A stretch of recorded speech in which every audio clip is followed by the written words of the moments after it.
আব্দুল নূর তুষার আছেন। আগামী ফেব্রুয়ারির প্রথমার্ধে অনুষ্ঠিত হতে যাওয়া ত্রয়োদশ জাতীয় সংসদ নির্বাচনের চ্যালেঞ্জ মোকাবেলায় নির্বাচন কমিশন প্রস্তুত রয়েছে, এমনটা জানিয়েছেন সাংবিধানিক প্রতিষ্ঠানটির সিনিয়র সচিব আক্তার আহমেদ। ইসি নির্বাচনী আসনের এলাকা সীমানের নির্ধারণ শুনানি নিয়ে যে ঘটনা কয়েকদিন আগে ঘটলো, এরপর অনেকেই প্রশ্ন তুলেছেন, মানে যেখানে ইসির শুনানিতেই হাতাহাতির ঘটনা ঘটলো, জাতীয় নির্বাচনের মতো বড় ঘটনা আসলে ইসি সুষ্ঠুভাবে সামাল দিতে পারবে কিনা। আমি জি এটা রবিন ফারহানা বলবো। জি নিশ্চয়ই, তার কাছেও আমি তার কাছে যাও না, আপনি কি আমি কোনো কিছু বলবো না এই বিষয়ে, কোনো উত্তর নাই এটার। আচ্ছা, আমি কি তাহলে অন্য প্রশ্ন করবো? আপনি কি কোনো কারণে মনক্ষুণ্ণ? না না না, এটার উত্তর আমি দিব না, কারণ এইখানে ওইখানে উপস্থিত ব্যক্তি এখানে হাজির আছে। নিশ্চয়ই তার কাছে আমি প্রশ্ন করব, পরবর্তীতে তার কাছে আমি প্রশ্নের জন্য যাচ্ছিলাম। সংস্কার প্রস্তাব নিয়ে তাহলে প্রশ্ন করি। সংস্কার প্রস্তাব বাস্তবায়নের অঙ্গীকারনামা ও বাস্তবায়ন পদ্ধতি নিয়ে রাজনৈতিক দলগুলোর মতভিন্নতার কারণে আটকে আছে জুলাই জাতীয় সনদ, এবং এই দুটি বিষয় নিয়ে আগামী সপ্তাহে দলগুলোর সঙ্গে আনুষ্ঠানিক আলোচনা শুরু করার পরিকল্পনা আছে জাতীয় ঐক্যমত্য কমিশনের। তৃতীয় দফা কিন্তু বসতে যাচ্ছে, যদি সামনে বসে। তো আপনার কি মনে হয় এই দফায় আসলে সমাধান হবে, নাকি আরো বেশি করে চা নাস্তাই শুধু খাওয়া হবে? যখন কোনো প্রতিষ্ঠানে কেউ চাকরি করে, তখন ডেলিভারেবল যদি সে সময় মতো দিতে না পারে, চাকরি চলে যায়।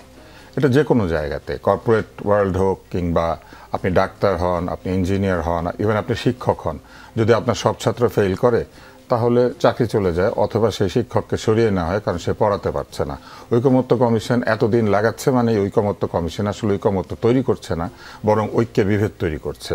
এবং আমার কাছে সবসময় মনে হয়েছে যে ঐকমত্য কমিশন বাংলাদেশকে বুঝে আসলে কথাবার্তা বলে না, তারা তাদের মতো করে একটা কিছু বাংলাদেশকে দিতে চায়। এইটা আমার কাছে মনে হয়েছে যে এইটা ঠিক না। ঐকমত্য কমিশন তার কাজ ব্যর্থ হচ্ছে না, সফল হচ্ছে। এটা যত বেশি মিটিং করবে আর যত বেশি এরকম তৃতীয় দফা চতুর্থ দফা করবে, ততই এটা ব্যর্থতা। যত দ্রুত তারা এটা শেষ করতে পারবে, ততই এটা সফলতা। অন্য সব কাজ দেরি হলে পরে আমরা বলবো যে এটা অযোগ্যতা, এটা ঠিক না। শুধু ঐকমত্য কমিশন নির্বাচনের আগের দিনও যদি বসে বসে মিটিং করে, বলতে হবে এটা ঠিক। জনগণের অবশ্যই অধিকার আছে এটা বলার যে ঐকমত্য কমিশন রাজনীতিবিদদের মধ্যে ঐক্য আনার জন্য যে ধরনের প্রস্তুতি, যে ধরনের ইনফ্লুয়েন্স করার ক্ষমতা, অথবা যে ধরনের প্রস্তাব নিয়ে কথা বলার যে দক্ষতা, আমার মনে হয়েছে এটা নাই। আর সবচেয়ে বড় কথা হচ্ছে, ওনারা তো শুধু রাজনৈতিক দলের সাথে কথা বলছেন। বাংলাদেশে রাজনীতি করে না এমন কোনো লোকজন নাই, তাদের কোনো মতামত নাই। তাদের মতামত তারা কীভাবে নিয়েছে, এর সাথে তার সাথে আলোচনা করে কাকে? পছন্দের এনজিওগুলির সাথে। বাংলাদেশকে শুধু রাজনৈতিক দলের এনজিওদের, ওইখানে রিক্সাওয়ালার মতামত কই, ওইখানে গরিবের মতামত কই, ওইখানে কৃষকের মতামত কই, সে কি চায়? এটা ঐকমত্য কমিশন জানার চেষ্টা করেছে?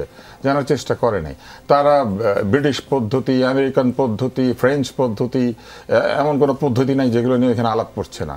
কিন্তু আসল পদ্ধতি হতে হবে বাংলাদেশের পদ্ধতি, যেটা বাংলাদেশের মানুষ বুঝতে পারবে এবং সেইটা মেনে চলে বাংলাদেশকে শাসন করতে পারবে। আমি দুইটা জিনিসের শুধু উত্তর দিতে চাই। আমি কখনো গুলশান বনানীতে থাকি নাই, আমি ধানমন্ডিতেও থাকি না, আমি কলাবাগানেও থাকি নাই। আমি থেকেছি, আমি জন্মেছি হচ্ছে পুরনো ঢাকায়, আর আমি থাকি হচ্ছে মিরপুরে, গরুরহাটের কাছে, গাবতলীতে। অতএব আমি কোনো এলিট এই জন্য না যে আমি ওই কোথায় থাকি আর কোথায় থাকি না দিয়ে। এই বিবেচনায় যারা নিজেদেরকে এলিট এবং নন এলিট বিবেচনা করে, এটা একটা প্রবলেম। কারণ সম্পদের হিসাবে এলিট নন এলিট হয় না। কবি নজরুল এলিট ছিল না? কবি নজরুল ছোটবেলায় লেটোর দলে গান গেয়েছে নেচে নেচে, এবং সেটা মেয়ে সেজে, কিন্তু ছেলে সেজে না, দারিদ্রের কষাঘাতে। কি বলে, দরিরামপুরে রুটি বানায় নাই, হাবিলদার হয়ে চাকরি করতে যায় নাই ইয়েতে ব্রিটিশ সেনাবাহিনীর সাথে। তো তাতে কি হয়েছে? ব্রিটিশ সেনাবাহিনীতে যোগ দেওয়া তো কোনো অভিজাত হয় নাই। লালন অভিজাত ছিলেন না? যে লোক বলতে পারে, সব লোকে কয় লালন কি জাত সংসারে, যে জাত নিয়ে উত্তর দিতে পারে যে এই জাতপাত ঠিক না, লালন কি কম অভিজাত ছিলেন? এইটাকে আমাদেরকে বলতে হবে। আমাদের এখানে যে এত এত পল্লীগীতি আছে, এত এত সাধু বাউলদের সঙ্গীত আছে, এত এত কবিতা আছে, যে কবিতাগুলি ওই অর্থে কি বলে, যারা ধনী এরকম লোকেরা লেখেন নাই, বরং যারা মধ্যবিত্ত এবং দরিদ্র তারা লিখেছেন। এরা কি এলিট না? মানুষ এলিট হয়, অভিজাত হয় চিন্তায়, তার মানসিকতায়, তার ভাষায়, তার আচরণে। আমাদের রাসূলুল্লাহ সাল্লাল্লাহু আলাইহি ওয়াসাল্লামকে অনেক সম্পদের মালিক ছিলেন, তার সাহাবারা রাদিয়াল্লাহু তাআলা আনহু যারা, তারা কি অনেক সম্পদের মালিক ছিলেন? বরং যত সম্পদ দান করে দিয়েছেন তত অভিজাত হয়েছেন।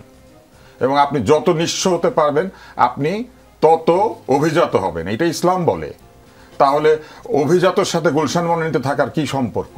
অভিজাতদের সাথে ওয়েস্টিনে উঠার নামার কি সম্পর্ক? পকেটে কত টাকা আছে এটার সঙ্গে অভিজাত হওয়ার কি সম্পর্ক? অভিজাত কোনো গালি না, অভিজাত একটা প্রশংসা। অভিজাত হচ্ছেন সেই মানুষ যে মানুষের আচরণকে আরেকজন মানুষ অনুকরণ করতে পারে। এখন অভিজাত যারা, তারা বুঝলাম অনেক খারাপ, কিন্তু যারা অভিজাত নন তারা মানুষের সাথে দেখা হইলে বলার কথা আপনার উপরে শান্তি বর্ষিত হোক, সেটা না বলে ওনারা বলবেন কি? আমি কয়েকটা গালি বলি এখন, এইটা কি ভাষা? এইটা কি ভাষা? এইটা অভিজাত, দরিদ্র, কম দরিদ্র, উচ্চ দরিদ্র সেইটা না। আন্দোলনের সময় আপনি ভাষা বলেছেন, খুব ভালো কথা, তখন আপনার রাগ ছিল, এখনো বলতে হবে, সামনের দিনেও বলতে হবে, আগামী বছরও বলবেন, 2030 সালেও বলবেন, 2040 সালেও বলবেন, বাংলা বাদ দিয়ে ইংরেজি বলবেন। কিছুদিন আগে কনসার্ট হয়েছে, সেখানে দাঁড়িয়ে এফ ওয়ার্ড ব্যবহার করে গায়ক ঢ্যাং ঢ্যাং ঢ্যাং গিটার বাজাচ্ছে আর খুব এফ করছে। এইটা কি ভাষা? এইটা বাংলাদেশের মানুষের ভাষা? প্রতিবাদের ভাষা অনেক আছে, দুর্গমগিরি কান্তার মোর দুস্তর পারাবার, হে এইটা প্রতিবাদের ভাষা না? কারার ওই লৌহকাবার ভেঙে ফেল কর রেলোবার, এটা কোনো কারণে মনে হচ্ছে যে রাজনীতিবিদ থেকে শুরু করে যারা আসলে নিজেদেরকে অ্যাক্টিভিস্ট বলে তাদের ধৈর্যের বাঁধ ভেঙে যাচ্ছে, কাজে কর্মে কথায় বার্তায় আচরণে বেসামাল হয়ে পড়ছে, এরকম না? এটা কেউ তাদেরকে শিখিয়েছে, কেউ তাদেরকে ইনফ্লুয়েন্স করছে যে এই ভাষায় কথা বলো, এইটাই প্রতিবাদের ভাষা। পৃথিবীতে বহু বহু দেশে প্রতিবাদ হয়েছে, কোন কোন জায়গাতে এরকম কুৎসিত ভাষায় মা বাপ যারা এটার সাথে জড়িত না তাদেরকে তুলে এনে, যৌনাঙ্গ তুলে এনে গালিগালাজ করা হচ্ছে। আমেরিকাতে ওরা কথায় কথায় এফ বলে, ওইখানে এটা গালি না, কিন্তু আমাদের এখানে এটা তো একটা গালি। এবং কোন কোন দেশের আলাদা আলাদা, কোন কোন অঞ্চলের আলাদা আলাদা ভাষা আছে যেখানে তারা লোকালি গালিকে তারা সোশ্যাল মিডিয়াম হিসেবে ব্যবহার করে। চট্টগ্রামে এরকম আছে, নোয়াখালীতে আছে, রংপুরে আছে, রাজশাহীতে আছে, সেটা লোকালি তারা নিজেরা ব্যবহার করে। এইটাকে কি আন্তর্জাতিক বানিয়ে ফেলবো আমরা, যে বাংলাদেশে প্রতিবাদ হলে পরেই এই জিনিসগুলো হয়? একসময় এগুলো ট্রান্সলেট হবে, একসময় এইটা ইতিহাস হিসেবে থেকে যাবে, তখন এই ভাষাগুলি মানুষ দেখবে এবং দেখে তারপরে পরিচিত হবে কি এরা আন্দোলন করেছিল, এরা মননে অভিজাত ছিল না, এইটাই সবাই বলবে। মননে অভিজাত হইতে তো পয়সা লাগে না। এবার আমি আসি, আওয়ামী লীগের কি সম্পত্তি নাকি মুক্তিযুদ্ধ? মুক্তিযুদ্ধ আওয়ামী লীগকে একা করেছিল? একটু আগে আমরা শুনেছি এই গণপরিষদ হয় নাই, ইচ্ছামতো সংবিধান লিখেছে। তার মানে কেন মুক্তিযুদ্ধের পরে যারা মুক্তিযুদ্ধ করেছে সবাই সংবিধান লিখতে পারে না? এটাই তো যুক্তি। সবার অংশগ্রহণে এই সংবিধানটা হয় নাই, এটাই তো যুক্তি। তাহলে সংবিধানটা সবার অংশগ্রহণে হইল না, এইটা যদি আপত্তির জায়গা হয়, তাহলে মুক্তিযুদ্ধটা একলা আওয়ামী লীগের হয়ে যাচ্ছে কিভাবে? এখন মুক্তিযুদ্ধ শব্দ উচ্চারণ করলে ওইটার পিছন থেকে আওয়ামী লীগ জেগে উঠবে। এটা একটা নিরর্থক ভীতি। মুক্তিযুদ্ধ বললেই যদি আওয়ামী লীগ জেগে উঠে, বিএনপি কি মুক্তিযুদ্ধের কথা বলবে না? শহীদ রাষ্ট্রপতি জিয়াউর রহমান মুক্তিযুদ্ধ করেন নাই, ভাসানী মুক্তিযুদ্ধের সঙ্গে ছিলেন না। আর ভাসানীর দল যদি আসে বা ভাসানীর ভক্তরা যদি এসে বলে মুক্তিযুদ্ধ এবং একটা কিছু মুক্তিযুদ্ধের স্মরণে বা মুক্তিযুদ্ধ নিয়ে একটা কিছু করে, তাহলে ওইটার ভিতর থেকে আওয়ামী লীগ বের হয়ে আসবে? আওয়ামী লীগ কি সবার পিছনে লুকিয়ে আছে, ঘুমিয়ে আছে আওয়ামী লীগ সব নেতারই পিছনে?